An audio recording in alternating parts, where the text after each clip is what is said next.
Hey there, survivors. Thanks for tuning in to tonight's episode. If you're new here, please consider subscribing. It really helps me keep these stories coming. And while you're here, let me know in the comments where you're listening from. Now let's get started. It started the way a lot of disasters do, quiet, confusing, and far away. The first reports trickled out of Pittsburgh in early October. Local outlets were covering what sounded like a nasty seasonal flu spreading through Allegheny County. ERs were full. People were calling off work in record numbers. Then came vague stories of patients becoming disoriented, aggressive, biting orderlies, attacking paramedics, refusing sedation. Most were dismissed as isolated incidents or tied to synthetic drugs. But people online were connecting dots before the news caught up. Reddit threads exploded. Some posts disappeared minutes after going up. A week later, Pittsburgh went dark. No more morning traffic cams, no social media updates. Live streams from amateur storm chasers and city vloggers ended abruptly, some mid-sentence. What was once chatter turned into silence, and that's when the fear set in. The CDC didn't hold a public briefing, but someone leaked an internal memo, first on an encrypted Telegram channel, then through amateur ham radio relays. They called it ZN23. According to the document, it was a mutated prion-based infection, initially spread through contaminated tissue at an illegal biotech research lab near Hazelwood. The leak claimed the infection had two stages, a rapid neurological degeneration phase and a post-mortem reanimation trigger. It wasn't airborne. Not yet. Blood-to-blood or saliva-to-blood contact was enough. Scratches, bites, open wounds. The media never called it a zombie virus. They used terms like neurodegenerative agent and behavioral destabilization. But everyone else, especially those of us who had already packed a bag, knew what it was. By the time it reached Harrisburg, I was already sealing boxes and prepping my Jeep. I'm not the paranoid type. I've never been into doomsday prepping or bunker fantasies, but I was raised to be realistic. My dad served as a combat medic in Vietnam. He taught me that the worst situations don't come with warning bells. They sneak up on you, fast and quiet. He showed me how to start a fire in the rain, how to splint a broken leg with duct tape and branches, how to ration food by calorie density instead of taste. I listened. I kept a go bag packed in my trunk at all times, not because I expected the end of the world, but because I understood that bad days happen.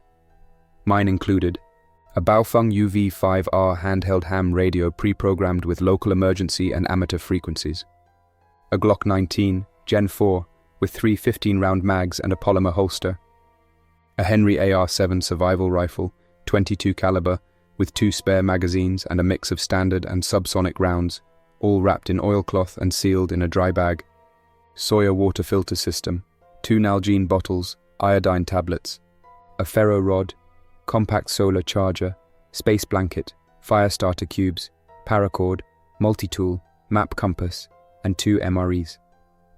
My vehicle was an old but reliable 97 Jeep, full fuel canisters, and a small CB radio mounted to the dash. Not flashy, but built like a tank, and easy to fix if something went wrong. I told no one I was leaving. My neighbors were still talking about getting booster shots, as if that would help. My co-workers were glued to CNN live streams, arguing about whether martial law was coming. My mom called to say she was staying put, and that made my heart sink. She didn't believe in panic. She was raised to wait things out. I didn't argue, I just told her I loved her. My plan was simple. Head north, Tioga State Forest, somewhere deep, remote, and forgotten. The logic was brutal. Fewer people meant fewer infected. No one would be setting up refugee camps in the middle of the gorge. No hospitals, no supermarkets, no police stations, the kinds of places the infected swarmed. Just wilderness. I didn't expect safety. Just time. Time to assess. Time to hide. Time to wait and see if anyone still had a plan. Before the last cell towers died, I downloaded updated topographic maps of Tioga County, cached NOAA weather data, and saved PDF guides on plant edibility, basic trap making, and wilderness first aid. Maybe it was overkill. Maybe it was too little, too late. But I knew what was coming. We all did. We just didn't want to believe it. Well, this can be considered the beginning of day one. I'll count down from here. I left Harrisburg at 6:30 a.m., navigating the congested roads with the precision of someone who knew that every minute counted. Interstate 81 was a slow-moving river of abandoned vehicles and panicked drivers. At exit 65, I turned onto a quiet back road leading through Duncannon, a small town with a history that spanned back to colonial times.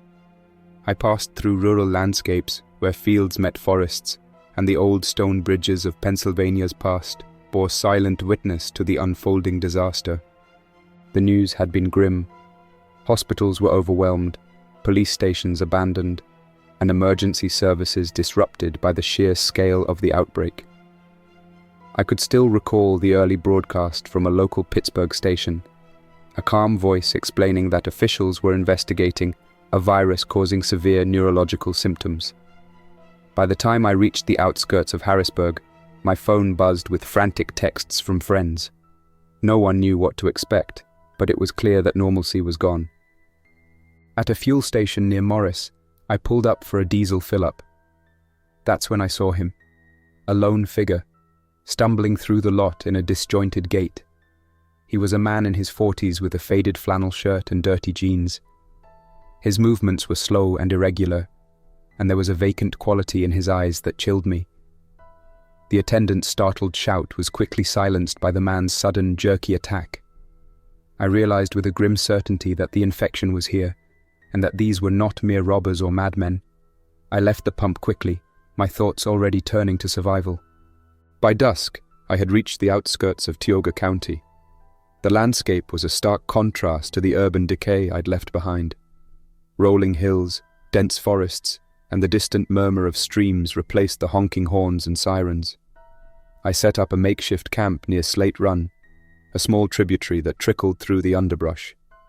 As I prepared a simple meal from an MRE, I carefully recorded my observations.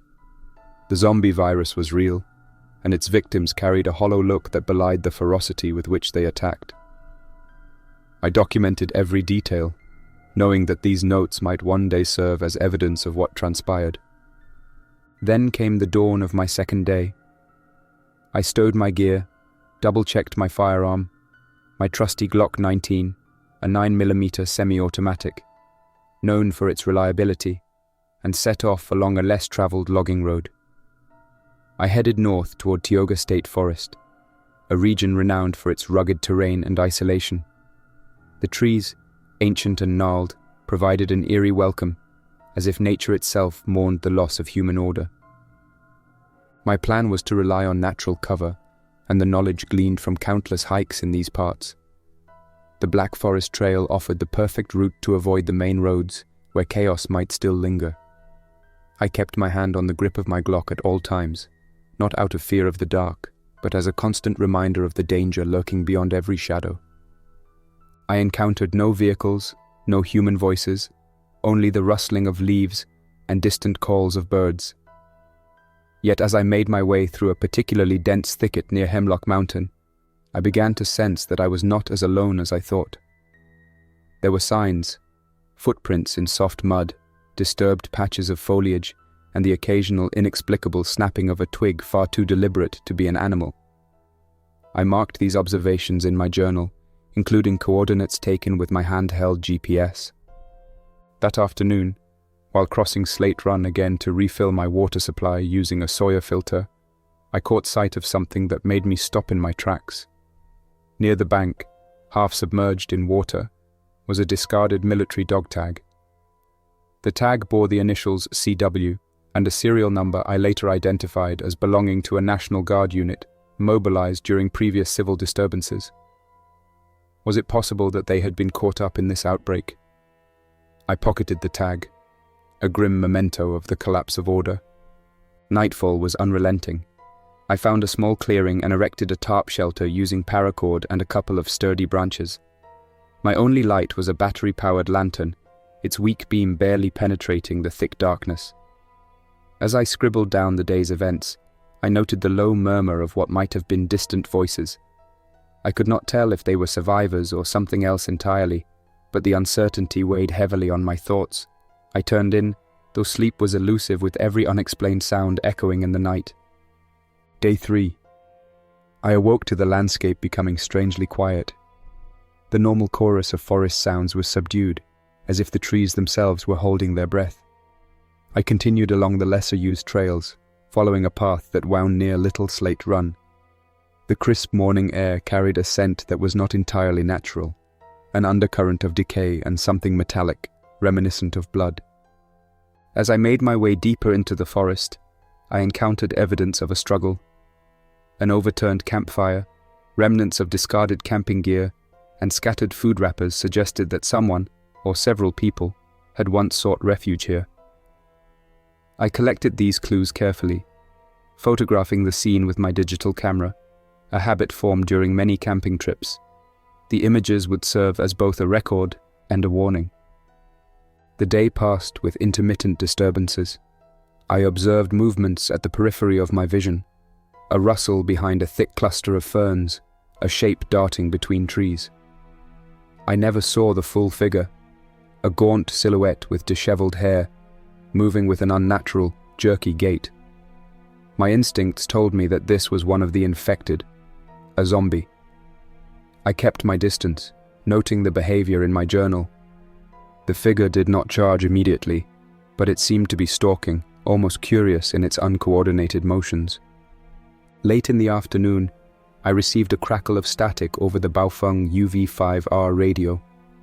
Faint, nearly unintelligible voices punctuated by bursts of interference hinted at other survivors. One voice, deeper and steadier than the rest, mentioned Altoona and State College as points of reference. I adjusted the frequency repeatedly, desperate for a coherent message. Ultimately, the radio went silent again, leaving me with the feeling that I was the only one tuned in to the remnants of a broken network. I set up camp for the night beside a fallen oak near a narrow stream. The stars emerged slowly above, obscured in places by the thick canopy. In the darkness, every sound was amplified: the snapping of a branch, the murmur of insects, and the occasional low murmur of the undead in the distance. I documented these sounds carefully, using a digital voice recorder. Each recorded moment was a reminder that the zombie outbreak was not a transient event, but a permanent transformation of the world I once knew. The 4th day brought both hope and horror. I woke before sunrise, determined to scout the area for any signs of other survivors.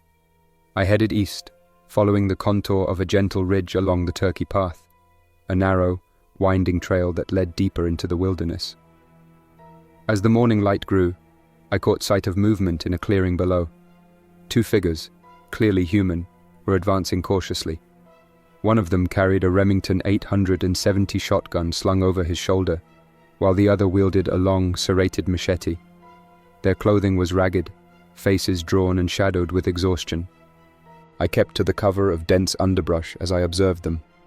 They spoke in hushed, urgent tones, their words difficult to decipher but laden with a mix of determination and fear. I moved silently, my senses alert, and soon saw the reason for their haste. A small group of zombies had emerged from the tree line, advancing slowly but relentlessly. The infected were unlike the ones I'd seen earlier. They moved with a grim purpose, their limbs awkward but driven by an insatiable hunger. The survivors reacted swiftly. The man with the shotgun fired a single, precise blast that downed one of the zombies. The other, with the machete, moved in close and struck with measured force. The encounter was brutal and swift. A few moments later, the horde dispersed, leaving behind only the echo of a struggle and the acrid smell of gunpowder mixed with decay. I did not intervene. In these moments, I was an observer, documenting their tactics, the layout of the area, and the behavior of both the living and the undead. I recorded the incident in my journal, noting the survivors' methods and the clear distinction between their disciplined approach and the chaotic frenzy of the zombies. I couldn't help but wonder, if these survivors had been organized, could they have held out longer? Were they remnants of a once effective emergency response, or simply individuals thrust into an impossible situation. After their encounter, the pair continued westward. I trailed at a distance, ensuring that I remained unseen. The silence between their exchanges and the way they scanned their surroundings told me that the threat was far from over. I noted the model of the Remington shotgun and mentally reviewed its specifications: 18 gauge, pump action, effective at close range, which reassured me that even in the midst of chaos, there were still rules, weapons, and methods honed over decades of military and civilian training. By late afternoon, I had lost sight of them in the dense foliage.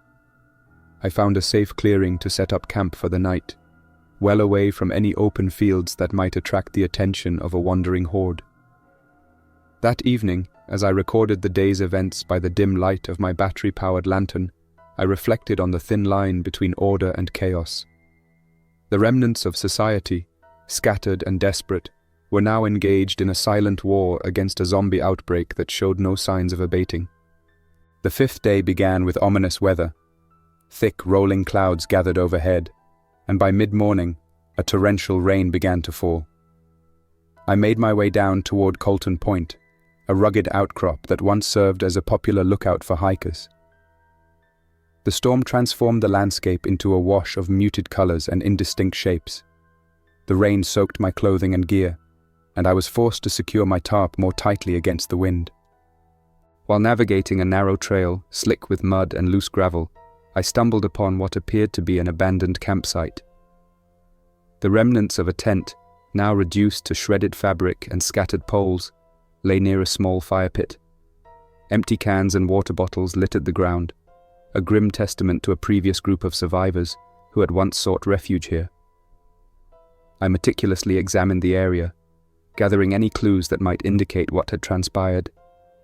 The scattered evidence pointed to a hasty departure, a sudden exodus in the face of an overwhelming threat. I took photographs and made detailed notes on the position of items, the direction of their dispersal, and even the type of trail mix left behind.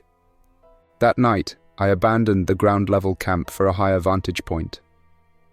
I climbed into a makeshift tree stand, a structure I had assembled using spare rope, a couple of sturdy branches, and my crowbar. From this elevated position, I could observe the forest below without exposing myself to the worst of the storm. Rain pelted the leaves and branches, creating a constant, drumming background noise that made every other sound ambiguous. In the distance, beneath the roar of the downpour, I heard the low, collective moaning of a horde, a sound that hinted at the presence of many infected, far beyond what I had encountered earlier. I recorded these sounds on my digital recorder, noting that the infected seemed to move in slow, deliberate waves. The sight of a large, lumbering horde moving through the underbrush was a reminder that the zombie infection was evolving. It wasn't a mindless, chaotic force. There was a disturbing order to it. I shivered, not from cold, but from the weight of the realization that the outbreak was larger and more organized than anyone had predicted. With the storm finally abating, I resumed my journey on day 6. The damp ground and thick foliage made progress slow, but I was determined to find some semblance of shelter or safety. I was scanning a popular section of the Mid-State Trail when I noticed something unusual. A small geocache container wedged into a crevice along a large boulder. Curiosity overcame me, and I carefully retrieved it. Inside, wrapped in a waterproof sleeve, was an old topographic map of the region.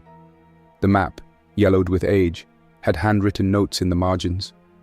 A red cross was marked near Bear Run, indicating the location of what appeared to be a cabin, a potential haven or at least a vantage point in this nightmare. I studied the map intently, comparing it with my GPS coordinates. The cabin was located a few miles north of my current position, hidden deep within the forest. The note mentioned that it had once belonged to a local hunting family, possibly from the 1950s, and that it was used as a seasonal retreat. I decided that this cabin could be my next stop. Not only might it provide shelter, but it also represented a chance to stock up on supplies, if they still remained intact. I adjusted my route accordingly, following narrow, overgrown trails and marking my path with small notches on trees. As I moved, I was alert for any signs of infected. At one point, a gaunt figure appeared near a cluster of birch trees. The infected, in its slow, measured approach, seemed to be drawn toward the sound of my steps. I paused, crouched low, and waited until it passed by the edge of the trail, disappearing into the mist that had begun to settle in. I recorded the encounter in my journal, noting the creature's slow gait, its nearly blank expression, and the distinct, ragged sound it emitted, a sound reminiscent of broken whispers.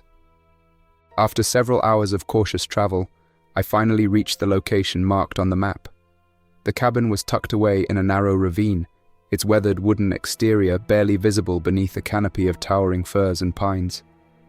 The building's structure, though dilapidated, retained an air of rustic permanence. A short, crumbling stone chimney protruded from the roof, and I could see evidence of a once heated stove inside through the dusty windows. Inside, I found remnants of a life-long past. Old hunting magazines, a rusted set of keys on a worn key ring, and even a Colt Python revolver secured in a small lockbox under a loose floorboard. The revolver, chambered in .357 Magnum, was a stark reminder that people once prepared for the wild, unpredictable nature of the forest. I carefully opened the lockbox with my crowbar and inspected the weapon. Though decades old, it appeared serviceable, a relic of a bygone era when self-reliance was a matter of survival in the truest sense.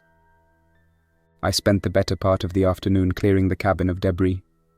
I boarded up a couple of broken windows with scrap lumber I found piled in a corner, and I used furniture to barricade the front door. Before nightfall, I managed to start a small, controlled fire in the old cast-iron stove, using dried birch bark and a bit of Everclear that I'd stashed away. The fire's glow provided a sense of calm in an otherwise unstable world, and I recorded every detail: the type of wood, the method of fire starting, and the subtle sound of the flames crackling over the brittle wood. That night, the cabin became my sanctuary. I settled into a worn armchair by the fire and scribbled my thoughts in a leather-bound journal. The solitude was not peaceful. It was charged with a profound loneliness. Every creak of the old wood, every gust of wind rattling the window panes, seemed to carry the echoes of the past. Yet, for that moment, it also offered refuge from the relentless pursuit of the infected outside. I awoke in the dim light of early morning on day 7, the rain having washed away much of the grime from the previous night. The cabin, while offering temporary shelter, needed further fortification. I spent the morning methodically checking every entry point, reinforcing door frames, and scattering spare nails and screws, resources salvaged from the remnants of a long-forgotten toolbox left behind by the original inhabitants. I rigged a system of makeshift alarms using empty cans tied with fishing line across doorways and windows. The clatter of metal on wood became my early warning system. Throughout the day, I alternated between repairing the cabin and venturing out on short reconnaissance trips. I needed to know if I was truly alone. The forest, with its labyrinthine network of trails and glades, had once been a place of solace for me. Now, every shadow and rustling leaf was a potential threat. I documented every sighting of infected, a gaunt figure drifting near a cluster of pines, an almost silent presence watching from behind a fallen log. I also kept an eye out for any signs of other survivors. The radio, ever my link to a broader community, remained frustratingly silent, aside from occasional bursts of static and disjointed voices. Late in the afternoon, as I was returning to the cabin along a narrow path near Bear Run, I noticed fresh footprints in the mud. They were too deliberate and spaced too evenly to be those of a wild animal. Following them at a safe distance, I eventually came upon a small clearing where I found evidence of a brief struggle: a discarded backpack, torn fabric, and a smeared handprint on a tree trunk. I took samples of the fabric and even noted the type of synthetic fiber.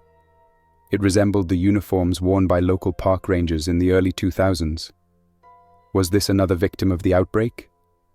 The thought sent ripples of unease through my mind. Returning to the cabin with my findings, I took time to secure my radio equipment and record the incident in detail. I compared the prints with images stored on my phone using a rudimentary image recognition app. The match was inconclusive, but the possibility that I was not the only one still trying to survive made every plan and every action all the more critical. That night, I sat by the fire, the flickering light painting moving shadows on the walls. I read aloud from an old journal I found tucked away in a desk, an account from a previous occupant who had once faced the wild, though nothing like this. The words resonated with a haunting familiarity, a reminder that fear, loss, and resilience were constant companions in times of crisis. I closed the journal, my thoughts lingering on the words, and resolved that tomorrow I would search for any additional supplies, and perhaps, if fate allowed, a means to contact other survivors in a more reliable manner. Day 8 began with a chill that seemed to seep into the very walls of the cabin. I spent the early hours checking the barricades and ensuring that my makeshift alarms were still in place. The morning light was subdued by a heavy mist that blanketed the forest, turning every familiar landmark into an ambiguous silhouette. It was in this uncertain light that I first saw her. Moving along a narrow path to the east of the cabin, I detected movement, a figure staggering through the mist. At first, I assumed it was one of the infected, but as she drew closer, I noticed details that spoke of humanity. The way her eyes darted with alertness, the careful manner in which she stepped, and the unmistakable gait of someone who had once been purposeful. She was a young woman, perhaps in her mid-20s, with tangled dark hair and clothing smudged with dirt. One arm was wrapped in a torn bandage, evidence of a wound that hadn't yet healed. I called out softly, ensuring not to startle her. "Hello? Are you all right?" Her eyes widened, and for a moment, the forest seemed to hold its breath. She hesitated before nodding slowly. Her name was Lara, a nursing student from Loch Haven, who had been separated from her group when an ambush erupted along the outskirts of Wellsborough. She told me in broken sentences that her group had been ambushed by what she described as a horde of the infected. They'd been overwhelmed by a sudden coordinated surge of zombie activity that left little time for escape. Although she claimed her wound was not from ZN-23 but rather from a defensive strike, the close proximity to the infected made it impossible to be entirely certain. I examined the wound carefully with my portable LED light and noted that while the tissue showed signs of trauma, it hadn't yet taken on the ominous discoloration that many infected displayed. I helped Lara inside the cabin. Over a carefully rationed meal of rehydrated vegetables and canned beans, she recounted her experiences. Her voice was steady, though each word carried the weight of a traumatic ordeal. I listened intently, recording her account in my journal alongside mine. In the conversation, technical details emerged. She had heard radio chatter about the outbreak originating in Pittsburgh and dispersing northward, and she recalled the scientific community discussing prion mutations in emergency briefings. Her first-hand account added another layer to the unfolding narrative of the zombie infection. I cleaned and bandaged her wound, using antiseptic wipes and a bandage roll from my emergency kit. As the day wore on, I monitored her condition, documenting her vital signs with a digital thermometer and noting subtle changes in her speech and alertness. The cabin, though secure, now held 2 survivors with very different outlooks on the future. Lara's presence was both a comfort and a complication. I knew that having another person around meant sharing dwindling resources, yet the alternative, loneliness in a forsaken world, felt equally daunting. That evening, after Lara had rested, I took stock of our supplies. I recalculated my food, water, and ammunition. My Glock 19, loaded with freshly acquired 15-round magazines, and the old but reliable Colt Python in its lockbox. I also double-checked the Baofeng UV-5R, ensuring that its batteries were secure. Every technical detail mattered in a world where each resource was a lifeline. Day 9 dawned with a heavy, oppressive quiet. Lara insisted on staying in the cabin, despite my urging to keep moving.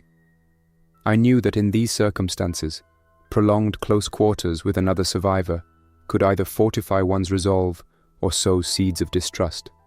Lara's eyes, however, revealed her inner conflict. She had witnessed things that left an indelible mark. Friends lost, the slow disintegration of hope, and yet, the instinct to cling to life was still alive in her.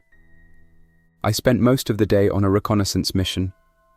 With Lara securely hidden in the cabin's back room, I retraced old paths leading toward Leonard Harrison State Park. The park, once a haven for families and hikers, was now an eerie expanse of abandoned picnic areas and silent, overgrown trails. I was searching for any signs of rescue teams, or even a working radio signal that might provide a clue to the whereabouts of organized help.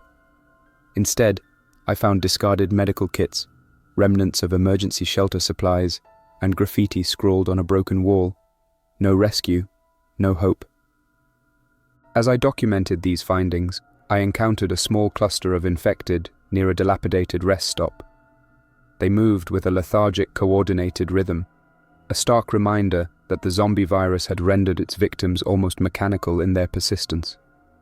I engaged one at close range with my survival rifle, a lightweight, semi-automatic .22 LR, known for its simplicity and ruggedness.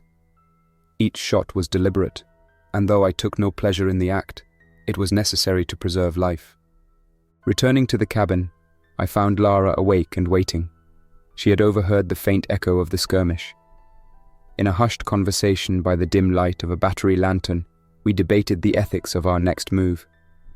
Lara was desperate to remain together, while I felt that the chances for survival might improve if we split up temporarily, at least until the pattern of the zombie outbreak became clearer. In the end, I made the agonizing decision to leave her with a supply cache and a loaded firearm for protection. I explained that our paths might diverge briefly, but that we would meet again once I had scouted further and gathered more information on potential rescue routes. Her tearful nod was the only response I received. The burden of that choice weighed heavily on me as I stepped back into the uncertain wilderness. I trekked for several more hours along narrow, winding paths that converged near an old logging road. The forest was alive with the distant sounds of movement, a slow, persistent reminder that the infected were not confined to one area, and that their presence was as much a part of this new reality as the ancient trees themselves.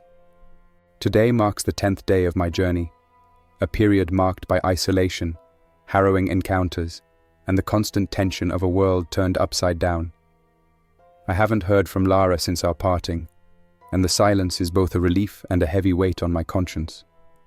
I left her at the cabin with strict instructions and enough supplies to last for at least a week.